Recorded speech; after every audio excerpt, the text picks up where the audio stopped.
Bismillahirrahmanirrahim. Assalamu alaikum, dear students. I am your physics teacher, Engineer Muhammad Yamin, and you are watching my YouTube channel, The Quantum Realm. Students, FSC Physics Part 1, new syllabus के according unit number 4 के दो important articles हैं. पहला article है interconversion of potential energy and kinetic energy, और दूसरा article है escape velocity. इनमें से स्टूडेंट्स कुछ ट्रिकी एमसीक्यूज आते हैं जिनका सोल्यूशन आज हम देखेंगे आज के लेक्चर में. टॉपिक डेरिवेशन इंक्लूड नहीं है, वो किसी और लेक्चर में हम करेंगे. तो आज के लेक्चर में जस्ट हमने 3 से 4 एमसीक्यूज डिस्कस करने. तो पहला क्वेश्चन मैंने यहाँ पे राइट कर दिया है, बट इसको समझने से पहले, स्टार्ट करने से पहले हम इसके कॉन्सेप्ट पे आते हैं. एक law of conservation of energy आपने पढ़ रखा है, जिसके अकॉर्डिंग हम बात करते हैं कि काइनेटिक एनर्जी और पोटेंशियल एनर्जी इंटरकन्वर्टेबल होती हैं. बेसिक फॉर्म्स है मैकेनिकल एनर्जी की, but total energy of the system जो है वो कांस्टेंट रहती है. तो जैसा कि टॉपिक थीम भी यही बता रहा है आपको कि पोटेंशियल एनर्जी और काइनेटिक एनर्जी इंटरकन्वर्टेबल है. एक सिनेरियो डिस्कस किया, एक एग्जांपल ली हुई है, जिसमें हमारे पास लेट्स सपोज एक मास m है जो किसी particular height from the surface of earth, एक हाइट h पे मौजूद है, इनिशियली रेस्ट में. तो अगर वो इनिशियली रेस्ट में है देन उसके पास कोई काइनेटिक एनर्जी नहीं होगी. काइनेटिक एनर्जी डिपेंड करती है वेलोसिटी पे. तो इस पॉइंट के ऊपर इसमें जस्ट पोटेंशियल एनर्जी होगी, और वो पोटेंशियल एनर्जी इस हाइट की वजह से होगी, h हाइट की वजह से. और इस पोजीशन के ऊपर, इसको मैं पोजीशन ये मार्क कर देता हूँ, kinetic energy of the body that will be 0. इसी तरह फिर हम देखते हैं पॉइंट बी के ऊपर. जब आप यहां से बॉडी को ड्रॉप करते हैं तो बॉडी नीचे की तरफ जाती है. अब under the action of gravity आप जानते हैं कि हर ऑब्जेक्ट वेलोसिटी गेन करेगा, नीचे जाते हुए वेलोसिटी इंक्रीज होगी, सो काइनेटिक एनर्जी इंक्रीज होगी. बट इस प्रोसेस में पोटेंशियल एनर्जी डिक्रीज होगी. पोटेंशियल एनर्जी क्यों डिक्रीज होगी? जैसे जैसे बॉडी नीचे की तरफ जा रही है तो उसकी ग्राउंड से जो हाइट है वो कम होती जा रही है. So potential energy is height dependent.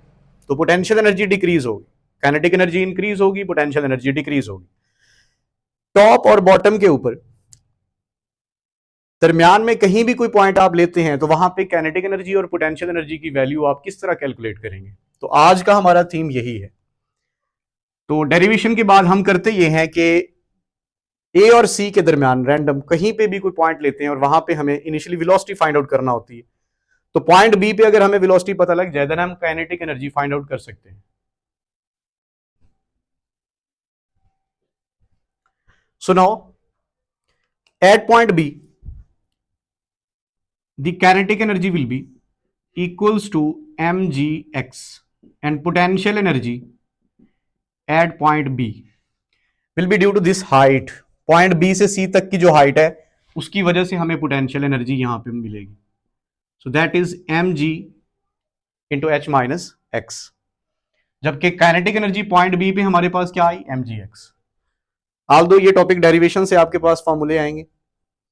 इसी तरह जब ये बॉडी पॉइंट सी पे पहुंचेगी तो यहां पे इसके अंदर काइनेटिक एनर्जी इक्वल हो जाती है mgh के, and potential energy just before hitting ground that will be 0. क्योंकि अर्थ से उसकी हाइट जो है वो 0 होगी, तो इसलिए पोटेंशियल एनर्जी क्या हो जाएगी? 0. तो अब देखते हैं हम आज का जो क्वेश्चन है हमारे पास क्या है वो. अ body of mass 2 kg drops from the top of tower. हमारे पास एक बॉडी है, एक ऑब्जेक्ट है जिसका मास 2 kg है, उसे हम ड्रॉप कर रहे हैं टॉप ऑफ टावर से, जिसकी हाइट है 50 मीटर. ठीक है, टोटल हाइट हमारे पास क्या है? 50 metre. What will be its kinetic energy 10 metre below from the top. ये पॉइंट इंपॉर्टेंट है कि काइनेटिक एनर्जी हमें कहां पे फाइंड करनी है? 10 metre below from top. Top से 10 मीटर बिलो. तो स्टूडेंट्स यहां पे देखें, ये हमारे पास टॉप पॉइंट है, इससे 10 मीटर नीचे यानी एक्स डिस्टेंस जो आप लेंगे वो आपका 10 मीटर होना चाहिए. तो काइनेटिक एनर्जी फाइंड आउट करनी, तो यहां पे मैं काइनेटिक एनर्जी भी फाइंड आउट करके आपको बता देता हूं और पोटेंशियल एनर्जी भी. सो देखते हैं, अगर आप कहीं भी काइनेटिक एनर्जी फाइंड करना चाहते हैं any point below from the top, तो इक्वेशन आप यूज करेंगे mgx. यहां x वो डिस्टेंस है जो टॉप से बिलो आपने लेना है. यहां पे वो डिस्टेंस आपको मार्क किया गया 10 मीटर. टोटल हाइट 50 मीटर है, बट हमें वो डिस्टेंस लेना है जो बॉडी ने during its free fall motion cover किया. तो यहां पे देखें, मैस हमारे पास 2 है और g की वैल्यू आप यूज करेंगे 9.8, x की वैल्यू हमारे पास यहां पे ली जाएगी 10. तो यूं हमारे पास स्टूडेंट्स इसका आंसर आएगा 196 जॉल.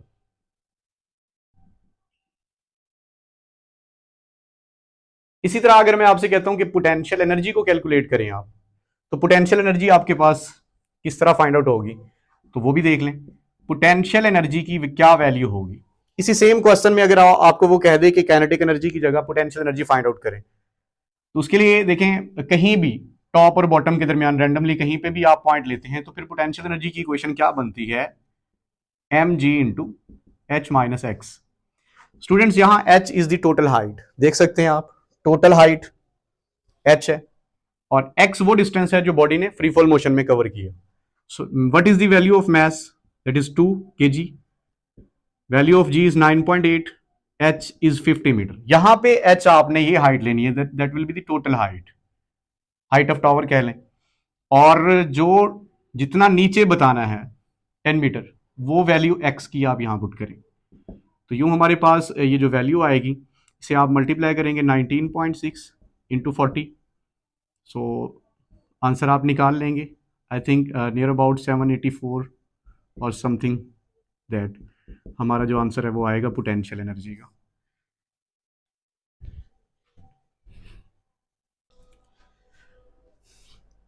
जी तो स्टूडेंट्स नेक्स्ट हमारा जो टॉपिक है वो एस्केप वेलोसिटी है। तो जैसा कि मैंने आपको बताया यहाँ पे हम डेरिवेशन नहीं करेंगे, बट एस्केप वेलोसिटी का कॉन्सेप्ट रिकॉल करते हैं। The initial velocity given to an object to escape out of earth gravitational field, वो इनिशियल वेलोसिटी जो आप किसी भी बॉडी को दें और उसे अर्थ के ग्रेविटेशनल फील्ड से बाहर निकालने के लिए, तो उसे हम कहते हैं एस्केप वेलोसिटी। एस्केप वेलोसिटी की हम डेरिवेशन करते हैं, जिसके बाद हमारे पास दो फार्मूले आते हैं। पहला फार्मूला है square root 2gm over are, और इसी को सिंप्लीफाई करके हमारे पास एक और इक्वेशन आती है स्क्वायर रूट 2gr। स्टूडेंट्स यहाँ पे ये चीज लाजमी देखा करें, आप किसी भी फार्मूले को आप डिस्कस कर रहे हो कि डिपेंडेंस जो है वो किसके ऊपर है, एस्केप वेलोसिटी यहाँ पे कौन से फैक्टर्स पे डिपेंड कर रही है। तो देखें जी, हमारे पास ग्रेविटेशनल कांस्टेंट है, m mass of the planet, जो प्लैनेट का मास होगा उस पर डिपेंड करेगी, और रेडियस ऑफ दैट प्लैनेट। अगर हम अर्थ के लिए बात करें तो यहाँ मास ऑफ अर्थ हम पुट करेंगे और यहाँ रेडियस ऑफ अर्थ लेंगे। इसी तरह यहाँ पे नीचे जो इक्वेशन है इसमें ग्रेविटेशनल एक्सेलरेशन आप अर्थ के लिए लेंगे 9.8 और रेडियस ऑफ अर्थ आप पुट करेंगे। तो यहाँ पे हमारे पास जो एस्केप वेलोसिटी की वैल्यू आती है that is approximately near about 11 kilometre per second, जिसे आप 11.2 किलोमीटर पर सेकेंड भी लिख सकते हैं। तो इसके बाद हम देखते हैं दो क्वेश्चन है हमारे पास। Question number 2, escape velocity of a body of mass 1000 kg is 11 kilometre per second. एक बॉडी जिसका मास 1000 kg, उसकी एस्केप वेलोसिटी हमें गिवन है 11 kilometre per second. So if mass of the body is double then its escape velocity will be, अगर हम body का mass double कर दें तो उसकी एस्केप वेलोसिटी क्या होगी। तो डिफरेंट ऑप्शंस गिवन है आपके सामने। सो स्टूडेंट्स सोचें क्या इसका आंसर आएगा। तो अगेन आपको जाना पड़ेगा इस फॉर्मूले के ऊपर। देखिए यहाँ पे एस्केप वेलोसिटी डिपेंड कर रही है मास ऑफ द प्लैनेट पे, not mass of the object. यहाँ mass of the object involve नहीं है फॉर्मूले के अंदर। So escape velocity is independent of the mass of the body. Mass चाहे 1 kg हो या 10 kg हो या 1000 kg हो, एस्केप वेलोसिटी की वैल्यू यही रहेगी जो कि 11 किलोमीटर पर सेकेंड है। फिर चेंज किस चीज में आएगा, तो देखें एस्केप वेलोसिटी के बारे में एक स्टेटमेंट लिखी हुई है, अगर आप अपनी टेक्स्ट बुक देखें तो वहां पे ये बताया हुआ है कि escape velocity correspond to initial kinetic energy. अगर एस्केप वेलोसिटी आपको 11 किलोमीटर पर सेकंड देखनी है, मास अगर ज्यादा होगा तो काइनेटिक एनर्जी ज्यादा देनी पड़ेगी, और अगर मास कम होगा तो इनिशियल काइनेटिक एनर्जी कम देनी पड़ेगी। बट वेलोसिटी जो है, एस्केप वेलोसिटी की जो वैल्यू है वो यही रहेगी। देखिए एक सिंपल सी बात है कि 11 किलोमीटर पर सेकेंड एक 1 kg मास को इतना वेलोसिटी प्रोवाइड करना रिलेटिवली इजी है, और 1000 kg मास को ये वेलोसिटी प्रोवाइड करना डिफिकल्ट है, उसके लिए ज्यादा काइनेटिक एनर्जी रिक्वायर्ड होगी। सो यहाँ पे क्या आंसर बनेगा इसका, तो इसका जो करेक्ट आंसर है वो 11 किलोमीटर पर सेकेंड है। तो यहाँ पे आप हिंट लिख सकते हैं कि escape velocity is independent of the mass of the body. So यहाँ मैं लिख देता हूं escape velocity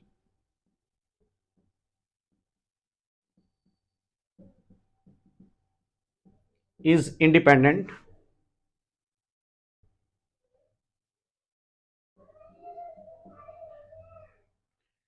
of mass of the object और बॉडी। तो ये कॉन्सेप्ट आपने याद रखना है। यहाँ अक्सर स्टूडेंट्स जो है वो मिस्टेक कर जाते हैं, और जैसा कि फार्मूले के अंदर मास ऑफ प्लैनेट होता है, यहाँ पे वो मास को डबल कर लेते हैं या जो भी चेंज बताया होता है, तो जिससे क्वेश्चन गलत हो सकता है। नेक्स्ट क्वेश्चन की तरफ चलते हैं। क्वेश्चन नंबर 3 हमारे पास है escape velocity on the surface of earth is 11.2 kilometre per second. यहाँ पे हमारे पास सरफेस ऑफ अर्थ पे जो एस्केप वेलोसिटी है that is 11.2 kilometre per second. So escape velocity on the surface of another planet of the same mass as that of the earth but 1/4 time of the radius of the earth. एक और planet के ऊपर हमें escape velocity calculate करनी है जिसका mass उतना ही है जितना अर्थ का mass है, बट उस दूसरे planet का जो radius है that is 1/4 of the radius of the earth. अर्थ के radius से 4 टाइम कम है, 1/4 है. तो क्या आंसर बनेगा? ऐसे क्वेश्चंस को किस रिलेशन से हमें सॉल्व करना होगा? जैसा कि आप देख सकते हैं यहां जो मिस्टेक करते हैं बच्चे वो ये है कि दो फार्मूले आपके सामने हैं. यहां से देखें, अगर आप इस इक्वेशन को फॉलो करते हैं तो एस्केप वेलोसिटी का रेडियस के साथ, रेडियस ऑफ प्लैनेट के साथ इनवर्स रिलेशन है स्क्वायर रूट के साथ. और अगर आप इस रिलेशन को फॉलो करते हैं तो एस्केप वेलोसिटी का स्क्वायर रूट ऑफ रेडियस के साथ डायरेक्ट रिलेशन है. तो आप किस इक्वेशन को यूज करेंगे? देखिए, अगर आप ये इक्वेशन यूज करते हैं तो इसके अकॉर्डिंग एस्केप वेलोसिटी को हाफ होना चाहिए, और अगर आप ये यूज करते हैं तो इसके अकॉर्डिंग डबल होना चाहिए. तो फिर कौन सा रिलेशन करेक्ट होगा? और ये दो डिफरेंट रिलेशन इस तरह क्यों आ रहे हैं हमारे पास? तो उसके लिए आपको समझना है कि आपने इस तरह का कोई भी क्वेश्चन जिसमें रेडियस में चेंज बताया हो आपको, तो आपने ये फर्स्ट इक्वेशन यूज करनी है. Why not second equation? तो सेकंड इक्वेशन भी आप यूज कर सकते हैं, but for that you have to calculate the change in the value of G, क्योंकि ये जो जी है gravitational acceleration that also depend upon the radius. और डेरिवेशन में आपने ये देखा है कि जी इक्वल होता है हमारे पास G M over R square. तो आप ये फॉर्मूला भी लगा सकते हो, बट उसके लिए पहले आपको जी में जो चेंज आएगा वो निकालना पड़ेगा, देन आप रेडियस में जो चेंज आएगा वो यहां पुट करेंगे, तो इससे भी आंसर वही आएगा. बट आपकी आसानी के लिए मैं ये बता रहा हूं कि आपने जब भी जो चेंज इन रेडियस आपको कोई क्वेश्चन गिवन हो कि रेडियस 4 टाइम कर दिया, 1/4 कर दिया, तो उसके लिए आप ये फर्स्ट फॉर्मूला यूज करेंगे, square root 2gm over R. तो अब गिवन क्वेश्चन के अकॉर्डिंग हमारे पास जो रेडियस है दूसरे प्लैनेट का, लेट्स सपोज वो आर प्राइम है, that can be taken as R over 4. R is the radius of earth. Radius of earth को 4 से डिवाइड करें तो हमारे पास जो दूसरा प्लैनेट है उसका रेडियस आर है. बट यहां पे एक और कंडीशन भी बताएगी कि मैस सेम है, मैस दूसरे प्लैनेट का उतना ही है जितना अर्थ का है. तो देखते हैं इसका सोल्यूशन क्या होगा और इनमें से क्या इसका आंसर बनेगा. तो उसके लिए यहां पे मैं सोल्यूशन लिख रहा हूं. देखें, escape velocity, new escape velocity will be equal to square root 2gm over R prime. Students, यहां आर प्राइम न्यू प्लैनेट की जो रेडियस हमने लेना है. तो देखें नेक्स्ट, इसे हम लिख सकते हैं 2gm ओवर आर प्राइम किसके इक्वल है? यहां मैंने आपको बता दिया कि R prime is equal to r/4. तो यहां पुट करेंगे आप r/4. सो ये रिलेशन इस तरह से लिखा जा सकता है, स्क्वायर रूट 4 इंटू ये 4 आप न्यूमरेटर के साथ मल्टीप्लाई करें, so multiply by 2gm over R. अब स्टूडेंट्स देखें, ये हिस्सा जो है ये अर्थ की एस्केप वेलोसिटी को रिप्रेजेंट कर, और 4 का स्क्वायर रूट हमारे पास कितना बनता है? That will B 2. So 2 into escape velocity of earth. तो न्यू प्लैनेट के ऊपर जो एस्केप वेलोसिटी आप ड्राइव करेंगे वो क्या होगी? That is 2 time the escape velocity of earth. अब अर्थ के ऊपर कितना आपको बताई गई एस्केप वेलोसिटी? 11.2. तो यहां पुट करेंगे आप 2 into 11.2 kilometre per second. So that will be equal to 22.4 kilometre per second. सो क्या हमारा होगा करेक्ट आंसर? इसके अकॉर्डिंग हमारा करेक्ट आंसर यहाँ पे 22.4 किलोमीटर पर सेकेंड.